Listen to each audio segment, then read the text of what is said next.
Kalau kalian benar-benar menyaksikan pertandingan antara Argentina versus Cape Verde, ada satu fakta yang sulit dibantah. Sang juara bertahan benar-benar dibuat kewalahan.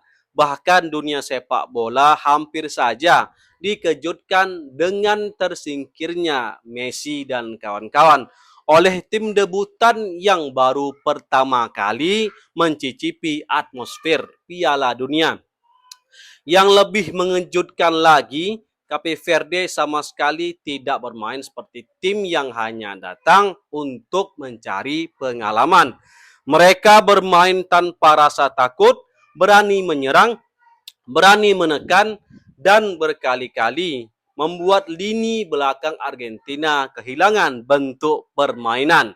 Pertanyaannya sekarang, apakah kemenangan ini menunjukkan mental juara Argentina atau justru menjadi alarm bahwa mereka bukan lagi tim favorit juara? Nah, itu dia. Yuk kita bahas sampai tuntas. Tanpa basa-basi lagi, langsung aja kita mulai. Jadi gini teman-teman, kalau ada satu tim yang paling pantas mendapatkan pujian dari pertandingan kemarin, jawabannya jelas dong, Cape Verde. Sebelum laga ini dimulai, hampir semua orang menjagokan Argentina menang dengan mudah, ya kan? Komentator TV pun memprediksi bahwa Argentina menang dengan skor paling tidak 2-0.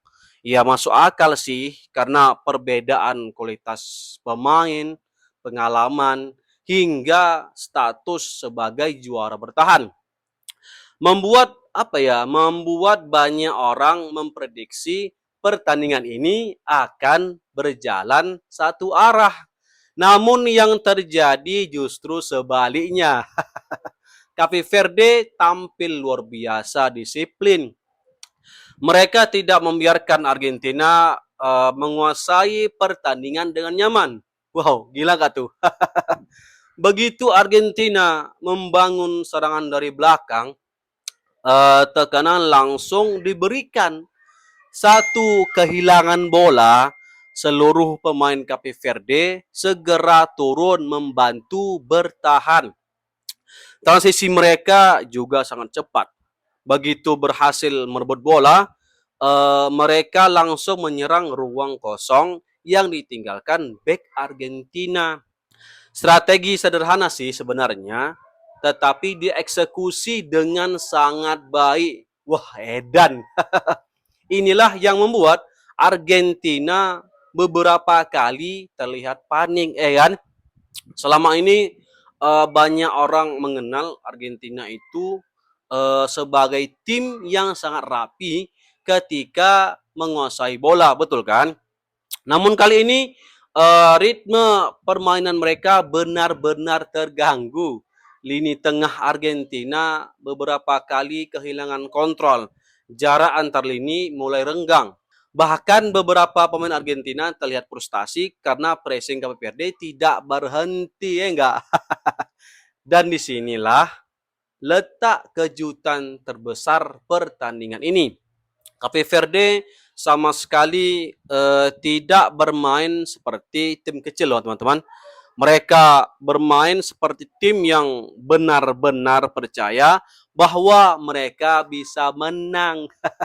Mentalitas seperti inilah yang membuat mereka hampir menciptakan salah satu kejutan terbesar dalam sejarah Piala Dunia. Di sisi lain, memang harus kita akui ya kan, Argentina tetap menunjukkan kualitasnya. Inilah yang membedakan tim besar dengan tim biasa. Ketika permainan tidak berjalan sesuai rencana, mereka masih mempunyai pemain yang mampu mengubah jalannya pertandingan lewat satu momen. Sorry to say, Argentina sepertinya masih sangat bergantung pada Messi. Apa ya jadinya Argentina tanpa Messi? Pengalaman di pertandingan besar membuat Argentina tetap mampu menemukan gol-gol penting. Namun, justru disinilah muncul pertanyaan yang mulai ramai diperbincangkan. Apakah kemenangan ini cukup meyakinkan? Kalau melihat dari segi skor, mungkin iya sih. Tetapi Kalau melihat jalannya pertandingan, jawabannya belum tentu karena Argentina terlalu sering kehilangan kontrol permainan. Mereka tidak sedominan yang diperkirakan rupanya. Bahkan beberapa kali justru dipaksa bertahan oleh tim debutan. Untuk ukuran juara dunia ya, performa seperti ini tentu memunculkan tanda tanya. Sebab mulai babak 16 besar nanti, lawan-lawan yang dihadapi jelas akan memiliki kualitas lebih tinggi ya enggak? Lawan Mesir nanti sepertinya Argentina bakal kesulitan.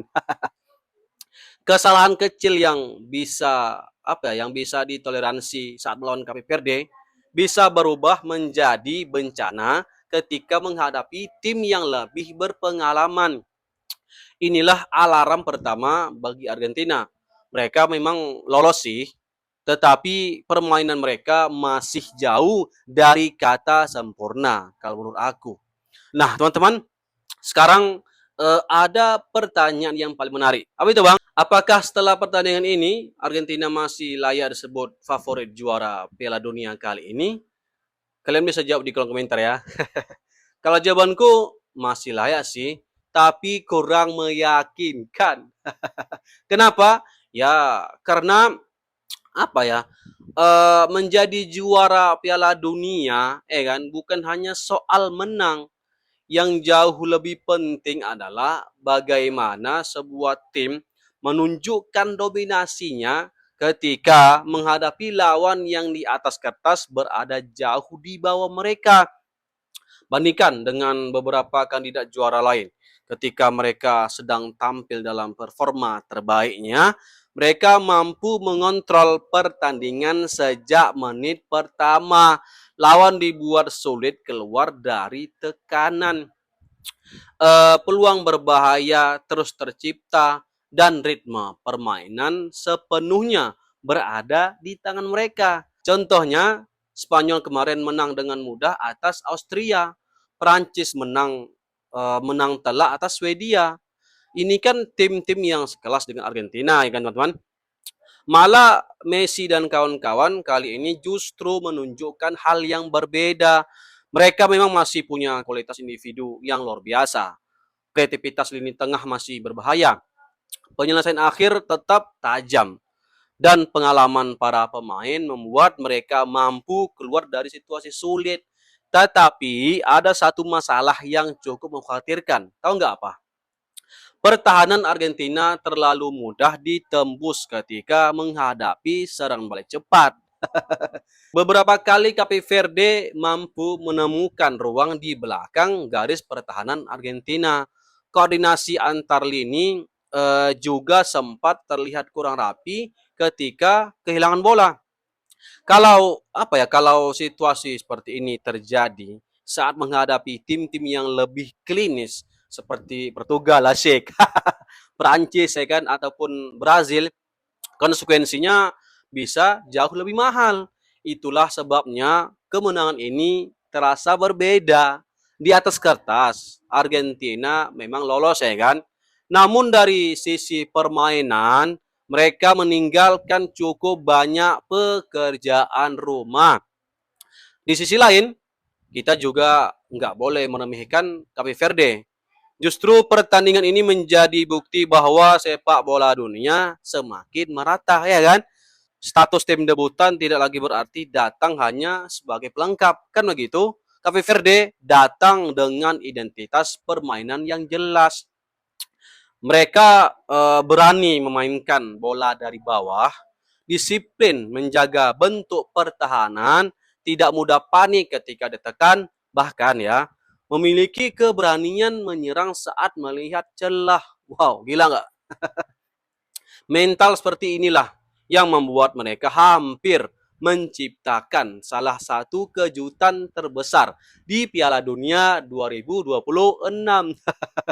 Kalau mereka mampu mempertahankan perkembangan ini dalam beberapa tahun ke depan, mungkin bukan tidak mungkin Cape Verde akan menjadi salah satu kekuatan baru di Afrika yang patut diperhitungkan. Lalu bagaimana dengan Argentina? Satu hal yang harus diingat, dalam sejarah Piala Dunia, banyak tim juara justru tampil sempat tampil tidak meyakinkan di fase awal. Mereka kesulitan, dikritik habis-habisan, bahkan nyaris tersingkir kan. Namun seiring berjalannya turnamen, performa mereka terus meningkat hingga akhirnya mengangkat trofi. Satu pertandingan tidak cukup untuk menghapus status Argentina sebagai kandidat juara, kan gitu. Tapi ya aku yakin sih Argentina nggak akan bisa back to back juara. Catat ya. Namun pertandingan melawan Cape Verde memberikan pesan yang sangat jelas. Kalau Argentina ingin mempertahankan gelar juara dunia, mereka tidak boleh bermain seperti ini lagi ya enggak. Karena di babak berikutnya tidak akan ada lagi lawan yang memberi banyak kesempatan untuk memperbaiki kesalahan. Setiap kehilangan bola bisa berujung gol. Setiap kesalahan posisi bisa mengakhiri mimpi mempertahankan gelar. Dan setiap pertandingan akan terasa seperti final. Jadi, kemenangan atas Cape Verde memang membawa Argentina ke babak berikutnya ya kan. Tetapi kemenangan ini juga membawa sebuah peringatan bahwa jalan menuju gelar juara Piala Dunia 2026 tidak akan semudah yang dibayangkan banyak orang. Sekarang giliran kalian yang berpendapat. Apakah menurut kalian pertandingan ini hanya sekedar hari buruk bagi Argentina atau justru menjadi bukti bahwa sang juara bertahan mulai kehilangan dominasinya? Tulis pendapat kalian di kolom komentar. Horas. Assalamualaikum warahmatullahi wabarakatuh.